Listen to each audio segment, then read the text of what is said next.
Bonsoir. Cette semaine à la chronique Techno, on met à l'essai des bracelets d'exercice qui sont de plus en plus populaires.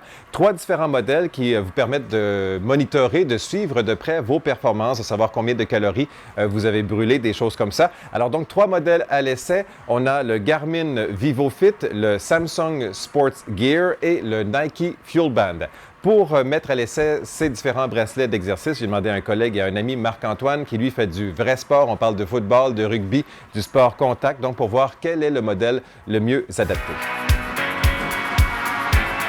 Les bracelets sport ont définitivement un wow factor.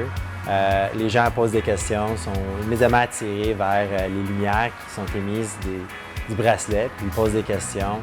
Ils sont souvent assez fascinés par les données là, que la montre est capable d'afficher. Et puis, ouais, ça fait jaser le monde. Celui qui m'a le moins intéressé serait le Garmin VivoFit. J'ai trouvé que le Garmin VivoFit était un petit peu simpliste au niveau ergonomique, trop lourd en haut, donc c'était facile de s'accrocher, surtout quand je faisais du jogging. 76, c'est ça. Fait qu'il les a pas toutes comptées.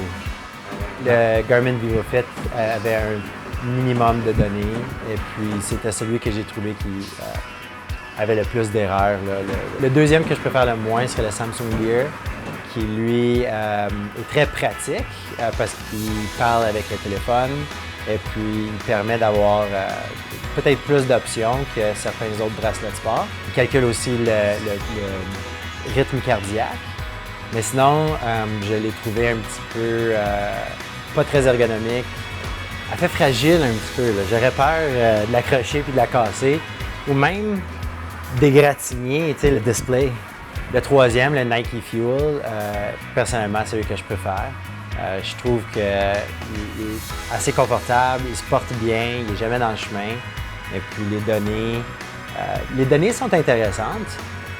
Le Nike Fuel, le système de pointage qu'il utilise, je ne sais pas jusqu'à où c'est très exact, mais c'est facile à comprendre, c'est très user-friendly. Et puis, ça te donne un but à la fin de la journée. Il faut que tu te rendes vers un but, il faut que tu accumules X nombre de points en faisant de l'exercice. Non.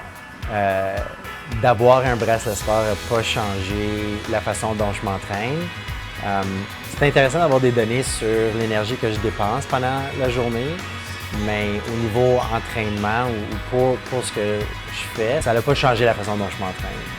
Voilà donc la conclusion, ce serait d'attendre pour l'instant. Il y a plein de nouveaux modèles d'ailleurs qui s'en viennent à l'automne, notamment la nouvelle iWatch du côté d'Apple qui sera aussi résolument orientée vers l'activité physique, vers le sport. Voilà, c'est tout pour cette semaine. À bientôt.